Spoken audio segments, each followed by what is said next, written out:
The book of Genesis recounts how Noah, following God's orders, built an ark to survive a global flood, a task he was determined to complete. But people met him with ridicule when carrying out his task, as they found it hard to believe such an event could happen. Their response wasn't surprising, as corruption and moral degradation reigned supreme in Noah's environment. But despite the ridicule, he continued carrying out his divine task, following the instructions provided by God. When the flood came, Noah finished the ark and managed to save all the species aboard. This story shows how ignoring the widespread disbelief and mockery aimed at him allowed Noah to complete his mission. The idea of ignoring people has a negative connotation. We may think about purposefully ignoring someone out of a sense of superiority, or not replying to text messages as a form of manipulation. We generally see the act of ignoring people as rude. But is everyone entitled to our attention? Does that mean we are obligated to respond just because someone wants to communicate with us? Sometimes, by ignoring people, we do ourselves a great favor. Moreover, I'd say that ignoring people from time to time is necessary to keep our sanity in a world that constantly tries to grasp our attention. This video explores the benefits of ignoring people. There's no shortage of other people's opinions. Primarily online, we encounter numerous people blurring out what they think, often anonymously.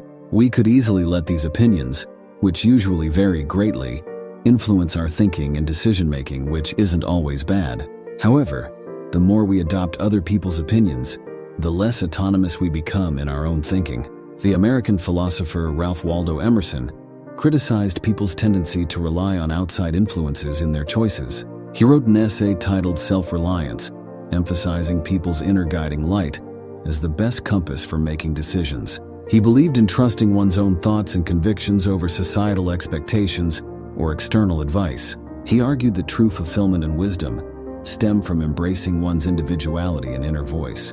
According to him, trusting in one's inner voice leads to a better, more authentic life. I quote, "What I must do is all that concerns me, not what the people think." This rule, equally arduous in actual and in intellectual life, may serve for the whole distinction between greatness and meanness. It is the harder, because you will always find those who think they know what is your duty better than you know it. End quote. The opinions of others can be valuable and food for thought. However, Emerson thinks they're no match for our inherent voices. Ignoring other people, especially those inclined to tell us what to do and how to live and think, allows us to hear our inherent selves better. Emerson admits that being alone is the simplest way to shut out external chatter, yet he argues that the real test is staying true to our inner voices, even when surrounded by others.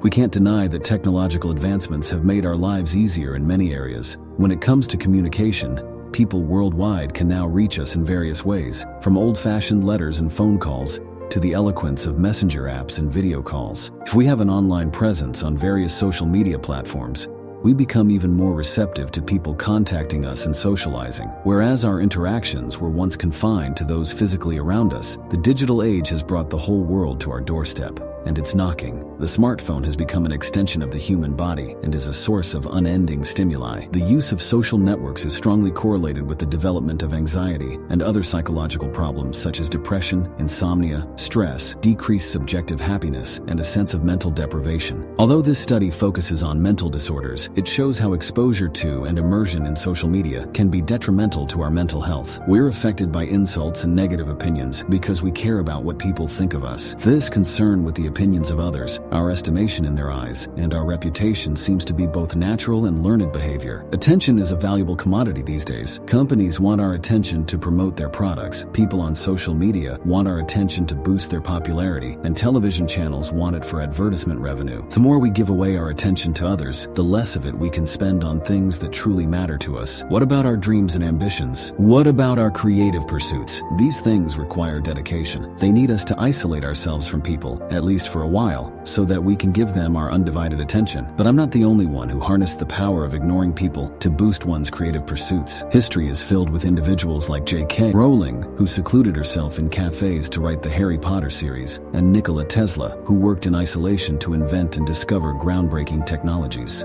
And let's not forget Noah, who ignored the skeptics and finished his godly task. So to conclude, ignoring people may not always be the friendliest approach, but ultimately it's our right to be selective in whom we communicate with and give our attention to. Our attention is precious. How we use it significantly determines our quality of life and feelings. Therefore, let's not hesitate to turn off our phones, leave emails and texts unanswered for a while, ignore the lure of social media influencers, and, in essence, choose not to give our attention to everyone asking for it. After all, you know what they say, ignorance is bliss. Thank you for watching.